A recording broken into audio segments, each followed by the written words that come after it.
Trust जो है ना, it is the foundation of every relationship. देखिए, आप अपने खुदा से भी जब माँगते हैं ना, तो वो आप क्यों माँगते हैं? बिकॉज़ यू ट्रस्ट गॉड के God Allah is the God of all things. उसी के पास सब चीज़ों का वो सब रिसोर्सेज़ उसी के पास हैं और वो ही मुझे दे सकता है। तो जब आपको ये ट्रस्ट होता है, जब भी आप उससे माँगते हैं, तो जो ट्रस्ट कैसे डेवलप किया जाए? 2 चीज़ें हैं। एक तो अगर एक नई रिलेशनशिप है, फर्स्ट टाइम आप किसी के साथ हैं और या आपकी नई-नई शादी हुई है, अरेंज मैरिज हुई है, तो ऐसी सिचुएशन में ये सबसे अच्छी बात ये होती है कि कम्युनिकेशन ओपन रखी जाए।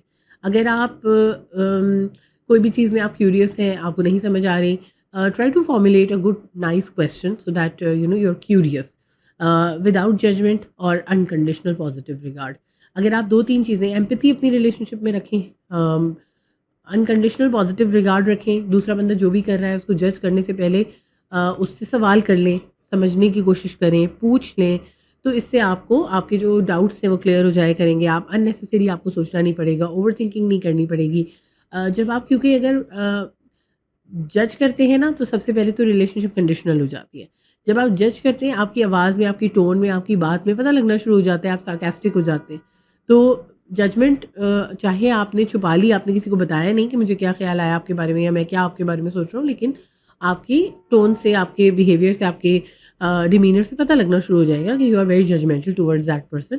और कभी अगर लड़ाई हो गई, तो लड़ाई में तो ऐसी बातें निकल ही आती हैं और आप फिर किसी को हर्ट करने के लिए ऐसा बोल ही देते हैं।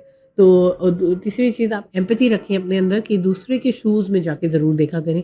अगर कोई बंदा कोई ऐसी चीज़ करे जो आपको पसंद नहीं है, तो एक दफ़ा ये भी देखें कि वो अगर वो ऐसा काम कर रहा है, तो क्या वजह होगी, what could be their reason of doing it. और फिर दूसरी, तीसरी, चौथी बात बल्कि ये कि आप कम्युनिकेट कर लें और पूछ लें और बता दें। तो कम्युनिकेशन इज़ टू वे।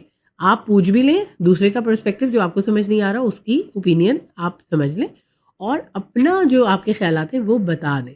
उसका भी कम्युनिकेशन का एक रूल होता है कि आप कभी ये ना बोलें कि तुमने जो किया वो मुझ ऐसा था। आप ये बोलें, मुझे ऐसा लगा कि तुमने जो किया उसका उससे ऐसा हुआ। तो हमेशा आई स्टेटमेंट से बात शुरू करें कि मुझे ऐसा लगता है। That gives you the other person the space to actually clarify and some offer some justification and offer some clarification.